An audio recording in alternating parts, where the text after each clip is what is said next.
Target ang mga masiselang isyu ng lipunan na sangkot ang ilang mga ahensya ng gobyerno at mga personalidad. Hihimayin ang iba't ibang mga isyu, balita at usapin.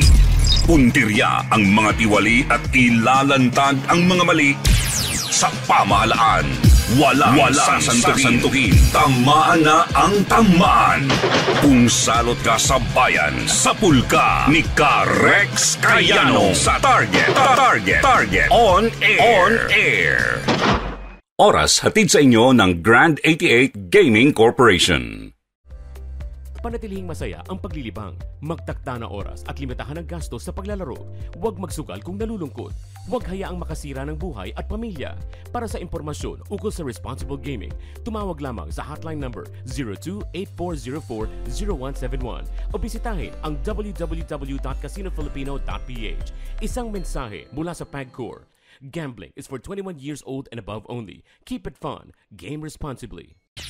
Pakinggan ang agenda ng inyong mayor para sa inyong lugar.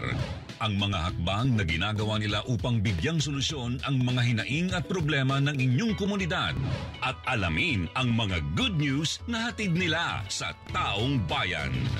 Mayor's Hour sa Target On Air.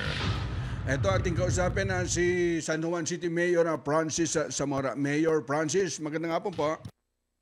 Yes, magandang hapon po at maraming salamat sa pag-imbita sa inyong programa. Apo, Mayor, si Rex Cayano, tama po ba meron po kayong libreng pabahay at nag-iikot po kayo dyan po sa San Juan City? Kumbaga ano po yung pinaka-goal ng pabahay nito sa lungsod po ng San Juan, Mayor?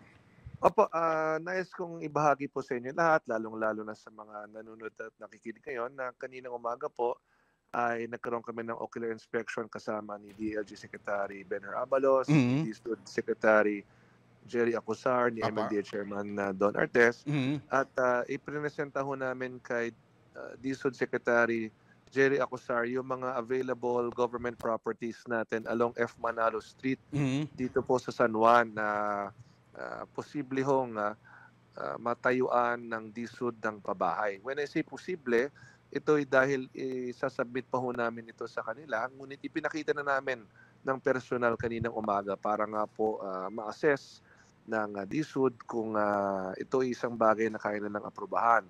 Pangalawa ho, yung linear park ho namin o yung lupa dito na parallel sa San Juan River na gagawin pong park nga ng MMDA ay in-inspection din natin kanina.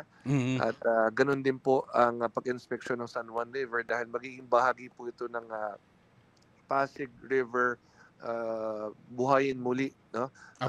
Beautification program ni President Bongbong Marcos at ni First Lady Lisa Araneta Marcos. So, yung activity ho namin kanina isang 3-in-1 event kung saan nag-inspect tayo ng linear park, nag-inspect po tayo ng San Juan River, at ganoon din po nag-inspect po tayo ng possible locations for housing here in the city of San Juan. Apo, at ilang pong pamilyang inaasahan na magkakaroon po dito po sa libreng pabahay na pinag-uusapan po natin, Mayor?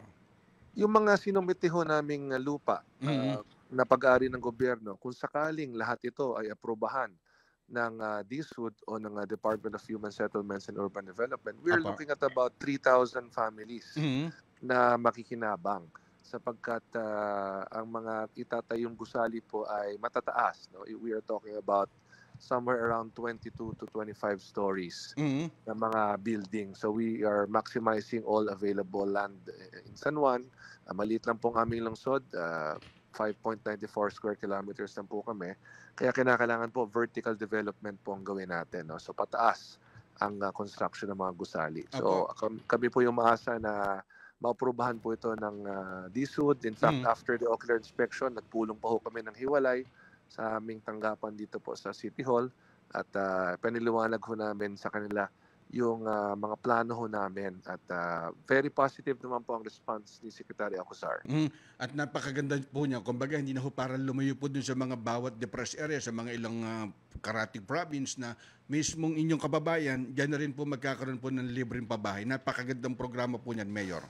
Tama po yan. In fact, bahagi ng planong ito ay ang pag-set up ng mga staging areas o yung temporary relocation sites within the city no? So in-city temporary relocation po yan. Gagamit tayo ng mga container vans na papagpatong-patungin no? Na pwedeng gamiting temporary na tirahan nila for about 1.5 to 2 years habang ginagawa ho yung babahay, ay dito ho muna sila titira at hindi na sila mapapalayo pa sa kanilang minamahal na lungsod ng San Juan. Apo, at siguro ngayon pa lang po nagpapaabot na po ng pasasalamat ang inyong kababayan dyan po sa San Juan City. Kumbaga nakikita po yung pagmamalasakit kumpara po dun sa mga ilang LGU. Kumbaga hindi na tayong babanggit po ng mga pangalan. Kumbaga tinatapon po, napakalayo. Sa inyo talagang inaalagaan, kinukup-kup niyo po sila, Mayor. Yun po, no? The objective is to keep everyone within San Juan. No? So yun ho talaga ang layunin natin, na dito ho mismo sa San Juan ma-relocate. At nais ko rin naman banggitin po, no, we also have properties po outside of San Juan, dito ho sa province of Rizal, na pag-aari ho ng LGU. Minsan naman po, no, gusto ko rin banggitin sa inyo, yung iba naman po willing naman also, no, to transfer to existing housing units dahil existing na po siya.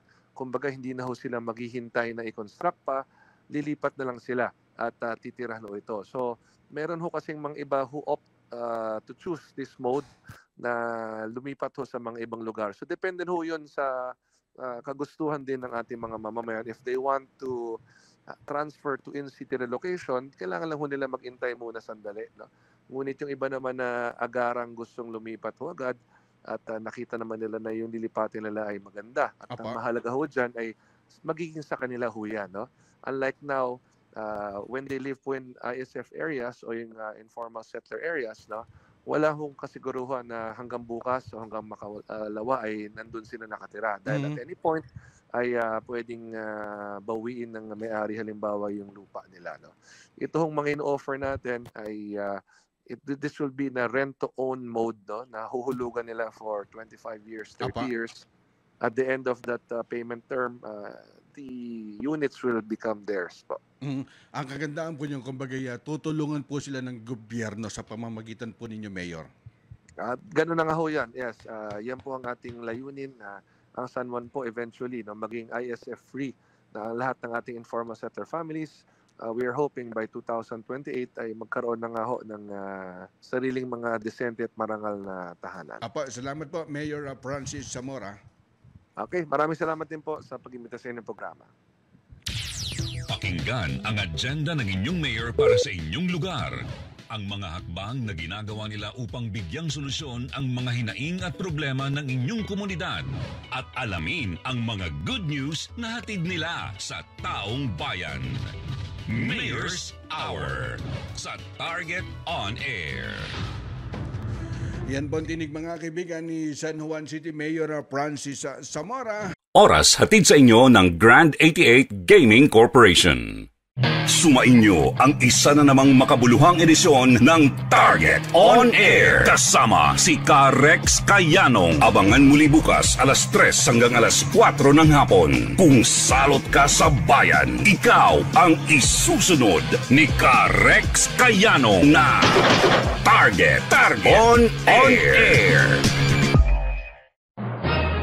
Nangunguna sa balita, impormasyon, musika, komentaryo at serbisyo publiko. Ito ang DZME 1530. Una sa kanan, ang himpilang may paninindigan.